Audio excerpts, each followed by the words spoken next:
നിന്നുടെ കാര്യം വരുത്തി രഘൂത്തമൻ മുന്നമേ സത്യവ്രതൻ പുരുഷോത്തമൻ പിന്നെ നീയോ നിരൂപിച്ചിലേതുമേ എന്നു മാനസേതൊന്നു നിന്നഹോ ബാലി മഹാബലവാൻ കവിപുങ്കവൻ ത്രൈലോക്യ സമ്മതം ദേവരാത്മജൻ നിന്നുടെ മൂലം മരിച്ചു ബലാലവൻ മുന്നമേ കാര്യം വരുത്തി കൊടുത്തിതു രാജാഭിഷേകവും ചെയ്തു മഹാജന പൂജ്യനായി താരയുമായിരുന്നിടു നീ എത്ര നാളുണ്ടിരിപ്പതിനെന്നെയും ചിത്തത്തിൽ ഉണ്ടായി തോന്നുന്നു ധരിക്ക നീ ആദ്യവാശേവാപരം ശാധവാദവ മൃത്യുഭവിക്കുമതിനില്ല സംശയം പ്രത്യുപകാരം മറക്കുന്ന പുരുഷൻ ചത്തതിനൊക്കുമോ ജീവിച്ചിരിക്കലും പർവ്വതാഗ്രേ നിജസോദരൻ തന്നോടും ഉർവേശൻ പരിദേവേ വാഴുന്നു നിന്നെയും പാർത്തു പറഞ്ഞു സമയവും വന്നത് നീയോ ധരിച്ചില്ലേതുമേ വാനരഭാവേന മാനസികങ്ങളായി പാവനം ചെയ്തു മറിഞ്ഞാനഹം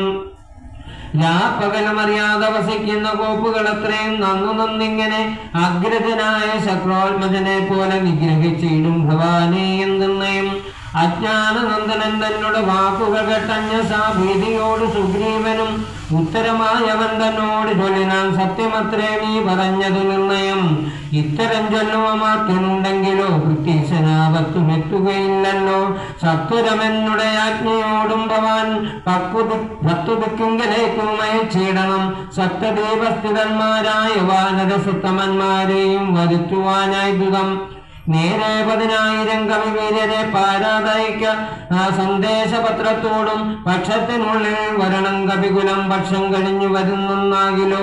മധ്യമനാകില്ലോ ഒരു സംശയം സത്യം പറഞ്ഞാൽ ഇളക്കമില്ലേതുമേ അജ്ഞരാപുത്രനോടിത്രം നിയോഗിച്ചു മഞ്ഞുള്ള മന്ദിരം ബുക്കിരുന്നീടിനാൻ പത്രുനിയോഗം പുരസ്കൃതമാരുപുത്രനും വാനരസത്തമന്മാരെയും 10 ദിക്കിനും അയച്ചാൻ അഭിമതം ദത്തപൂർവം കവീന്ദ്രന്മാരും അന്നേരം വായുവേഗേന പ്രചാരേണ കവികുലനായകന്മാരെ വരുത്തുവാനായി മുതാ പോയതോ ദാനവനാതിതൃപ്തന്മാരാം മനുഷ്യകാര്യാർത്ഥമതിദ്രുതം രാമനും പർവ്വതമൂർധനി ദുഃഖിച്ചു വാമിനിയോടും പിരിഞ്ഞു വാഴും വിധവും താപേന ലക്ഷ്മണൻ തന്നോട് ചൊല്ലിനാൻ ഭാവമയോ മമ കാൺകുമാരാണി ജാനകി ദേവി മരിച്ചതോ കുത്രത്തിൽ മാനസതാപേന ജീവിച്ചിരിക്കയോ നിശ്ചയമേതും അറിഞ്ഞതുമില്ലയോ കച്ചിൽ പുരുഷനോടും സംപ്രീതനായി ജീവിച്ചിരുന്നെന്നോട് ചൊല്ലുകിൽ കേവലമത്രയോ ഇഷ്ടമവൻ മമ എങ്ങാനും ഉണ്ടായിരിക്കുന്നതാകിൽ ഞാനിങ്ങു ബലാൽ കൊണ്ടുപോരുന്നവൻ നിർണയം ജാനകി ദേവിയെ കട്ടകള്ളൻ തന്നെ മാനസകോപേന നഷ്ടം